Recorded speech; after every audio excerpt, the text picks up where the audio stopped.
किसान भाइयों, अगर आपके सरसों की फसल में माहू कीट का अटैक हो जाता है, ऐसे समय में सरसों के उत्पादन में 60% तक की कमी आपको देखने को मिल सकती है।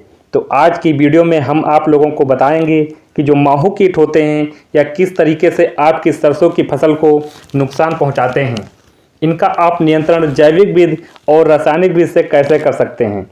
लेकिन उससे पहले अगर हमारे चैनल पर नए हैं तो हमारे चैनल को सब्सक्राइब करें और वीडियो को लाइक करें और बेल आइकन को दबा करके ऑल कर लें, जिससे आने वाली हर वीडियो का नोटिफिकेशन आपको मिलता रहे। तो किसान भाइयों, सबसे पहले हम ये जानते हैं कि जो माहू कीट होते हैं, इनका अटैक कब ज़्यादा होने की संभावना ज़्यादा होती है।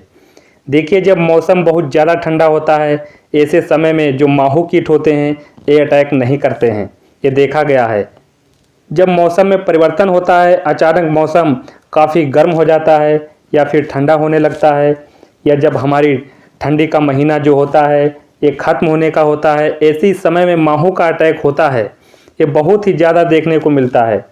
और जो ये माहू कीट होते हैं आपकी फसल को किस प्रकार नुकसान पहुंचाते हैं, देखिए, जो माहू कीट होते हैं ये जब आते हैं आपकी फसल के ऊपर, जो ये फलियाँ लगी रहती हैं और उन पर अटैक करते हैं और वहाँ पर जा कर के जो रस होता है उसको चूस लेते हैं। तो जो फलियाँ लगने की अवस्था में ही चूस लेते हैं, तो जो फलियाँ होती हैं वो गूदेदार नहीं बन पाती हैं और उसमें जो आपकी सरसों के दाने होते हैं वो नहीं बन पाते हैं। और ये माहू फलियाँ के ऊपर चिपचिपा सा पदार्थ छोड़ देती हैं, जिनमें से आपकी सरसों की फसल की वृद्धि भी रुक जाती है और जो फलियाँ बननी होती हैं वो भी विकास नहीं कर पाती हैं। तो जिसकी वजह से आपका उत्पादन जो होता है बहुत गिर जाता है। तो किसान भाइयों, आप लोगों ने जान लिया कि जो माहू कीट होते हैं वो कब ज़्यादा अटैक करते हैं और ये किस तरीके से आपकी फसल को नुकसान पहुंचाते हैं। अब हम जानते हैं इनका नियंत्रण हम कैसे करें, कौन से उपाय हैं जिससे हम माहू कीट से छुटकारा पा सकते हैं। तो किसान भाइयों, अगर हम बात करें रासायनिक तरीके से नियंत्रण की, तो आप लोगों को एक चीज़ यहाँ पर बता दें कि आपको यहाँ पर नियंत्रण करने के लिए हमें किसी हैवी कीटनाशक की ज़रूरत नहीं होती है।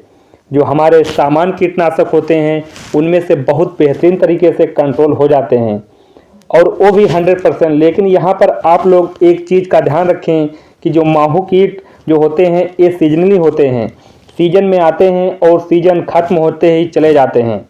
ऐसे समय में दवा डालने के बाद या जो ख़त्म होते, लेकिन हो सकता है फिर वापस आ जाएं अगर सीजन चल रही है, तो ऐसे समय में आप खेतों की देखरेख करते रहें। अगर आ रहे हैं तो दोबारा स्प्रे कर दीजिए। तो ऐसे समय में दवा डालने के बाद या तो ख़त्म हो जाएंगे, लेकिन हो सकता है फिर वापस आ जाएं, तो सीजन जो चल रही है तो ऐसे में आप दोबारा भी स्प्रे कर सकते हैं। तो किसान भाइयों, जो आपकी सरसों की फसल में कीटनाशक का स्प्रे करना है वो है क्लोरोपाइफास। क्लोरोपाइफास जो होता है इसकी जो मात्रा रहेगी प्रति लीटर 1 ml या 1.5 ml प्रति लीटर पानी की दर से मिला करके आप स्प्रे कर दीजिए। आप एक चीज़ का ध्यान रखें कि अगर स्टिकर मिला लेंगे तो आप प्लस पॉइंट रहेगा आपके लिए। यह तो हो गया पहला रासायनिक दवा। और जो दूसरी रासायनिक दवा है वो इमिडाक्लोपीड।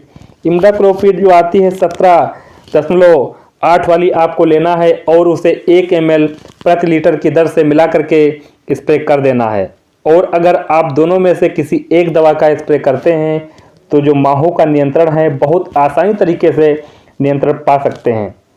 अब अगर हम बात करें जैविक तरीके से नियंत्रण करने के लिए माहू के लिए, तो आप इसमें सबसे आसान तरीका है जो नीम का तेल होता है उसे 50 ml प्रति 15 लीटर पानी में मिला करके, ध्यान रखें उसमें स्टिकर भी मिला लेना है, और अच्छी तरीके से मिला करके आप स्प्रे कर दीजिए।